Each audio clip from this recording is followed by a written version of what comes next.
तो दोस्तों गोलीय दर्पण की फोकस दूरी तथा वक्रता त्रिज्या में संबंध हम लोगों को निकालना है। यहाँ पर देखिए एक M1 M2 अवतल दर्पण दिखाया गया है जिसका ध्रुव P, वक्रता केंद्र C तथा फोकस दूरी स्मॉल f है।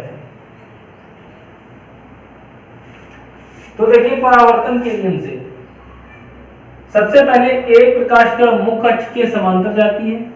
ये देखिए पहली प्रकाश किरण ये वाली मुख्य अक्ष के समांतर गई, दर्पण से परावर्तन के पश्चात ये फोकस से होकर चली गई। यानी कि जो प्रकाश किरण मुख्य अक्ष के समांतर चलती है वो दर्पण से परावर्तन के पश्चात मुख्य फोकस से होकर जाती है। तो यहाँ डायग्राम में एक रेज मुख्य अक्ष के समांतर गई, दर्पण से परावर्तन हुआ बिंदु P पर और वो फोकस से होकर निकली। अब हमने अविलंब की परिभाषा पढ़ी थी कि किसी भी गोलीय दर्पण के किसी भी बिंदु से वक्रता केंद्र C को मिलाने वाली रेखा उस बिंदु पर अभिलंब कहलाती है। तो दोस्तों यहाँ से हमने बिंदु P से वक्रता केंद्र C को मिलाती हुई एक रेखा ड्रा कर दी, ये इस बिंदु P पर अभिलंब बन गई। अब देखिए दोस्तों ध्रुव P तथा वक्रता केंद्र C यानी कि वक्रता केंद्र C तथा ध्रुव P के बीच की दूरी को वक्रता त्रिज्या यानी कि कैपिटल R कहते हैं। अब देखिए फोकस F तथा ध्रुव P के बीच की दूरी को फोकस दूरी स्मॉल f कहते हैं। देखिए ये फोकस दूरी स्मॉल f हो गई। अब परावर्तन के नियम से आपतन कोण सदैव परावर्तन कोण के बराबर होता है, यानी कि angle incident angle always equal to the reflected angle. तो देखिए यहाँ पर ये आपतित प्रकाश किरण है और ये अभिलंब है। ये आपतित प्रकाश किरण अभिलंब के साथ कोण बना रही है, ये कोण थीटा है। मान लिया ये कोण थीटा है। अब आपतन कोण ठीक परावर्तन कोण के बराबर होता है। जब आपतन कोण थीटा हुआ तो परावर्तन कोण भी थीटा हुआ। तो यहाँ पर ये एंगल भी कितना हो गया, ये भी दोस्तों थीटा हो गया। अब जरा एक सिंपल सी ज्योमेट्री देखेंगे। यहाँ पर एक z बना है इस तरीके से, ये देखिए यहाँ पर एक z बना हो रहा है। अगर ये एंगल थीटा है दोस्तों तो ये एंगल ही कितना होगा, थीटा होगा। देखिए ये एंगल है थीटा तो ये एंगल भी हमारा बन गया थीटा। अब देखिए अगर ये पूरा एंगल, अब देखिए यहाँ पर एक और z बन रहा है। अगर ये z ले लिया जाए यहाँ पर तो ये एंगल कितना होगा, तो ये एंगल कितना होगा, तो ये जो पूरा एंगल यहाँ तक होगा और यहाँ तक एंगल है ये इतना एंगल थीटा, ये इतना एंगल थीटा, तो ये हो गया 2 थीटा। दोस्तों इतनी बात आप लोगों को समझ में आ गई। अब देखिए बिंदु P से यहाँ पर एक नॉर्मल ड्रा कर देते हैं। इस नॉर्मल का नाम रख देते हैं n। अब यहाँ पर हमारा ये डायग्राम तैयार हो गया। अब यहाँ पर हम सबसे पहले थोड़ी सी भाषा लिखेंगे। भाषा आप लोग समझ लें क्या लिखना है। माना M1 M2 एक अवतल दर्पण है। माना M1 M2 एक अवतल दर्पण है जिसका ध्रुव P डैश वक्रता केंद्र C तथा मुख्य फोकस कैपिटल F है। इतनी सिंपल सी भाषा लिखनी है। माना M1 M2 एक अवतल दर्पण है जिसका ध्रुव P वक्रता केंद्र C तथा फोकस बिंदु कैपिटल F है। अब देखेंगे दोस्तों सबसे पहले समकोण त्रिभुज।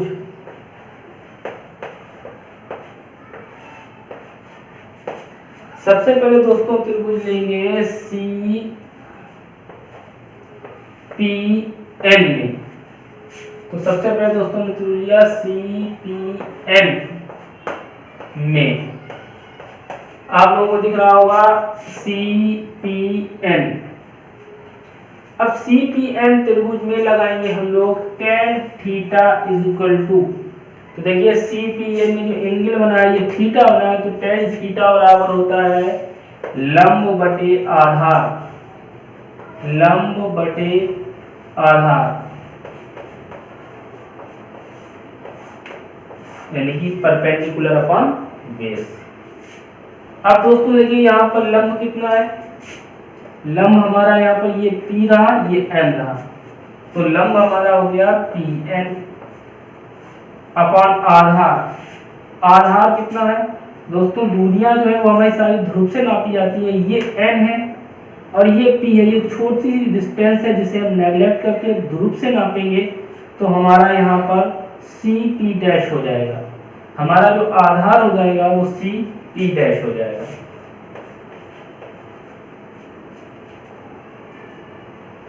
अब देखिए तो tan theta is equal to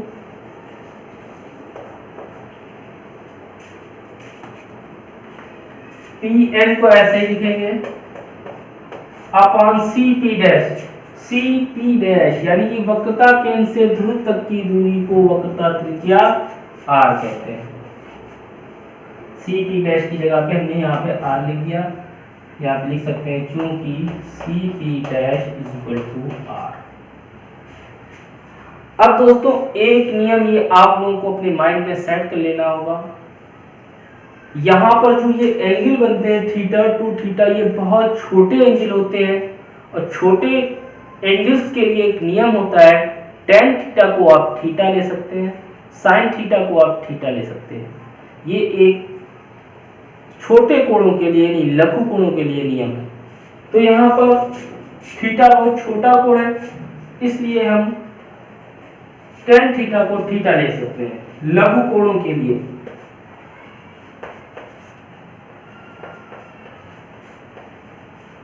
लघु कोणों के लिए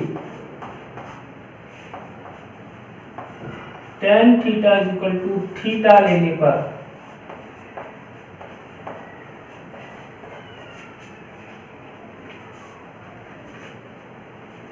तो देखिए दोस्तों यहाँ पे हो जाएगा theta is equal to PN upon R, और इसे डाल देंगे इक्वेशन नंबर फर्स्ट। अब इसी तरीके से नेक्स्ट त्रिभुज ले लेंगे FPN में, आगे लिखेंगे इसी प्रकार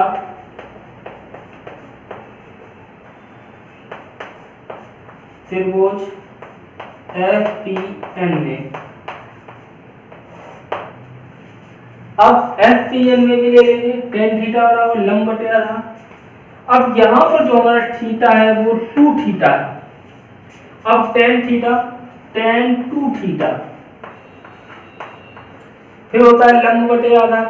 तो देखेंगे इस त्रिभुज का लंब भी PN है और आधार है FP डैश, तो यहाँ पे हो जाएगा PN अपॉन FP डैश।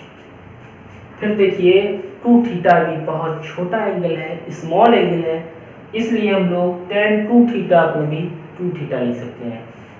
तो यहाँ पे tan छोड़ देंगे, तो यहाँ पे हो जाएगा 2 थीटा इज इक्वल टू, अब देखिए PN को ऐसे ही रखेंगे अपॉन FP डैश। तो यहाँ पर देखेंगे ये F है, फोकस है, ये P डैश ध्रुव है तो हमारी दूरी N, लेकिन ये बहुत छोटी दूरी होती है, इसलिए सारी दूरियां ध्रुव से नापते हैं, तो इस दूरी को नेगलेक्ट करके यहाँ से नापेंगे। तो FP डैश यानी ध्रुव से फोकस की दूरी को फोकस दूरी कहते हैं, तो FP डैश की जगह पर हम स्मॉल f लिख सकते हैं।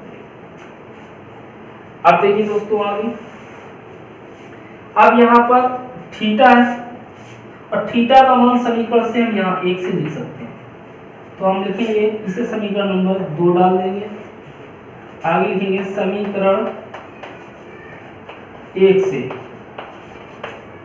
तो देखिए 2 इंटू थीटा, और थीटा का मान है PN अपॉन R, तो यहाँ पे लिख देंगे P N upon R is equal to, अब यहाँ पे पी एन अपॉन एफ। देखिए इस पी एन से ये पी एन कैंसिल हो गया, आर इधर ले जाएंगे, एफ को इधर लाएंगे, तो आ गया are is equal to 2f। अगर यहाँ से f इज इक्वल टू निकालेंगे तो ये हो जाएगा r अपॉन 2।